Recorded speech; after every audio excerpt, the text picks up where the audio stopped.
વરસાદ અને વાવાઝોડા 40 થી 50 કિલોમીટરની પ્રતિ કલાકે પવન ફૂંકાઈ શકશે। તો મિત્રો ગુજરાતમાં 12 જિલ્લાઓમાં 4 દિવસ વરસાદ એટલે કે ચાર દિવસ વરસાદ અને વાવાઝોડું 40 થી 50 કિલોમીટર પ્રતિ કલાકે પવન ફૂંકાશે।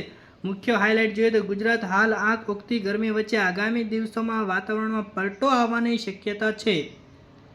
સૌરાષ્ટ્ર, કચ્છ, દક્ષિણ ગુજરાત તથા ઉત્તર ગુજરાતના કેટલાક વિસ્તારોમાં હળવાથી મધ્યમ વરસાદ સાથે વાવાઝોડાની આગાહી કરવામાં આવી છે।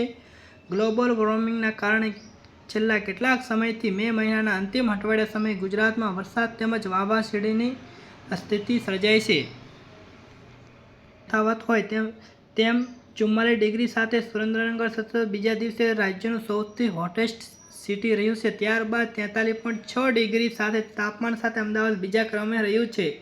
ઉનાળાના આકરા તાપની વચ્ચે હવામાનમાં ફેરફાર થવાની શક્યતા નહોતી, પરંતુ તાપમાનમાં ક્રમશઃ ઘટાડો થવાની સંભાવના છે। જો કે હજુ પણ રાજ્યના કેટલાક વિસ્તારોમાં તાપમાનનો પારો 40 ડિગ્રીને પાર રહેવાનો છે। હાલ દક્ષિણ પશ્ચિમી ચોમાસું અરબી સમુદ્ર અને બંગાળની ખાડીના કેટલાક ભાગોમાં આગળ વધી રહ્યું છે, જેની અસર હેઠળ વાતાવરણમાં વાવાઝોડાની સ્થિતિ જોવા મળશે। સાબરકાંઠા, અરવલ્લી, મહીસાગર, કચ્છ તો 30 મે ક્યાં વરસાદ પડશે? તો બનાસકાંઠામાં, પાટણ, સાબરકાંઠા, અરવલ્લી, મહીસાગર, કચ્છ।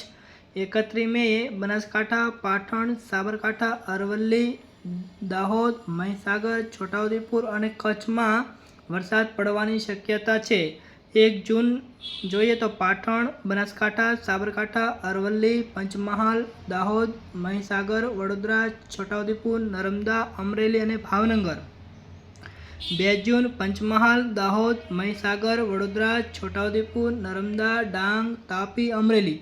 તો મિત્રો 30 મે થી 2 જૂન સુધી વરસાદ પડવાનો છે। અલગ અલગ જિલ્લાઓમાં વરસાદ પડવાનો છે।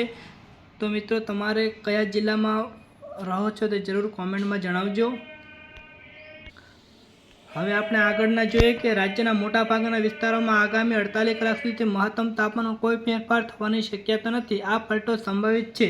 આગામી દિવસોમાં વરસાદ સમયે 40 થી 50 કિલોમીટરની પ્રતિ કલાકની ઝડપે પવન ફૂંકાઈ શકે છે। બીજી તરફ અમદાવાદ, ગાંધીનગર, રાજકોટ, વડોદરા તેમજ સુરેન્દ્રનગર વિસ્તારમાં ગરમ ભેજવાળા વાતાવરણને કારણે રહેવાસીઓને અકળામણનો અનુભવ થઈ શકે છે। તો આ વરસાદને લઈને ખૂબ જ મહત્વના સમાચાર છે।